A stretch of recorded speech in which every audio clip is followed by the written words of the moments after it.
Disclaimer: unbiased opinion for satire purposes only. If you enjoy this sort of content and would like to support the channel, please feel free to leave a like, a comment and subscribe to stay up to date with PlayOnAFL. Max Gawn is out of the game early in the first quarter against the Brisbane Lions at the Gabba in a night many thought the Dees would get up and the power would stay on. Great start by the Lions with a ruck roving goal set up beautifully by Danaher to Bailey, which really set the tone for the night. Starcevic has the ball in the back flank, waving for McKenna to move away 15 metres. Little did he know that Petrarca is standing right there, probably the worst kick of the night, and ended in a Melbourne goal. You know, you've got a little bit of time here. Have a look down the line first, then at least digs Petrarca to think you're going that way. But waving your hand like this tells him exactly where you're going with the ball, which in the end puts more pressure on yourself to make an easy kick. Berry out of the middle, played well with the matchup on Oliver considering last year's tag after half-time. Berry actually played more freely, more fluently, and even though the stats don't say it, probably played better than Oliver. What is Lever thinking here? Had a player directly on in the middle of the ground, opts to do a random ass kick around the body, didn't get any of it, and lands straight in the lap of McCluggage. Massive error.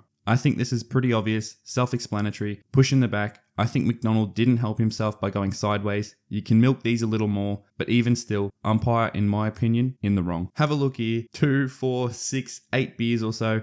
It's not like the kids are having any, and the poor security bloke is eyeing them off, thinking that could be me, but instead has to worry about your safety. Hand me a couple, and we'll call it even. I believe this was the first free kick to the Lions of the night after Melbourne received the first 4 or 5. High around the shoulder. Live it looked fair do, but the slow-mo replay, as they do, confirms the around the shoulder. Ashcroft drew the free kick superbly, leant back into Rivers, turned the back, dropped the knee slightly. Smart thinking from the young footballer. Questionable decision from the umpire here. Bailey ducked the head into Brayshaw, which is interpreted as prior opportunity, and we can break this play down a little more too. So when Bailey had possession of the ball and the umpire deems prior opportunity, he could get tackled and get done for holding the ball, either through prior opportunity or incorrect disposal. He fumbles the ball, losing possession, regains possession, ducks into Brayshaw, to which he had prior opportunity as per the rulebook. Now when he first had possession of the ball, does this prior count for the entire duration, or only when he regains possession after dropping it? Even still, ducking your head into an opponent is still prior opportunity, and if we are counting the possession he had not only 1 second earlier, this should have been holding the ball, in the interpretation of the rulebook and the laws of the game. Zorko and Brayshaw go at it, push in the back, and Brayshaw throws him into the turf after the free kick was paid. Could have almost been 50, to which Zorko believes it was 50 and points in the direction of the goals. Going back to get it, so.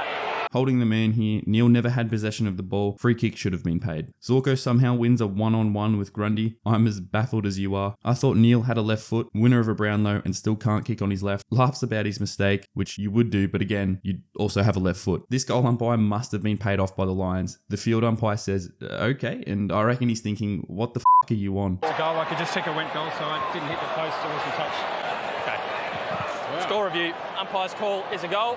Please confirm. Review confirms that the umpire should be sacked and may as well not be there. Lever drops the simplest of marks. Bailey draws the free kick with the lean and gives it a bit extra. Danaher says thank you very much and f*** you, this is my goal. This was such a smooth goal to watch. Danaher out of the ruck, tiny chip goalward, and fucking Messi or Ronaldo, pick your poison, puts it top bins, and usually after a goal in football or soccer, you'd be shirtless and on your knees, but not here. Instead we have...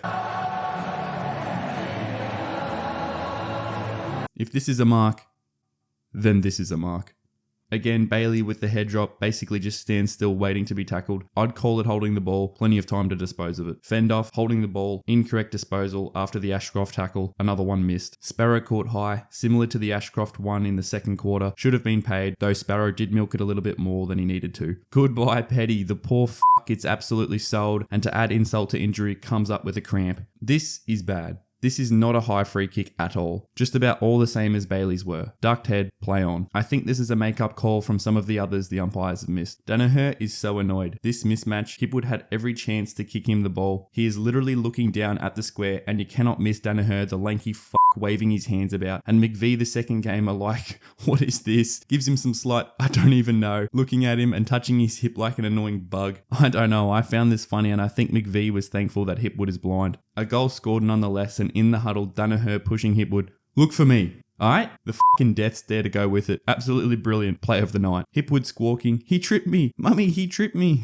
In fairness, Lever did yank his leg, which the umpire missed entirely, but still, he tripped me. Phrase of the night. Cameron's agility is unmatched, has to be one of the best small forwards in the game, and the teamwork to go with it. I'd have backed him for the banana, but all in all, love this from the small forward. This kick was about 9 metres. Oliver just about started where Langdon finished. I think if any rule in the AFL needs to change, it has to be the 15-metre kick. Either make it 10 or 20. Otherwise, sort this shit out. Lights shut off after a night of technical difficulties. For those who watched at home, you know what I mean. I'm not going to bang on too much about the lights, other than the player safety should have been number one priority. The rulebook states 30 minutes, not 60 minutes, pretty much breaking all laws of not only the AFL, but just about every sheet of paper that has written evidence. Still waiting around for the official AFL signal to recommence the game, so why the f*** can the players not keep warming up? They're just standing around, picking daisies, and as I mentioned in the previous video, the AFL don't give a f***. A thumbs up to commence the game. Like, am I watching a local footy game? This signal to recommence a match is another thing to write in the AFL book of no one gives a f***.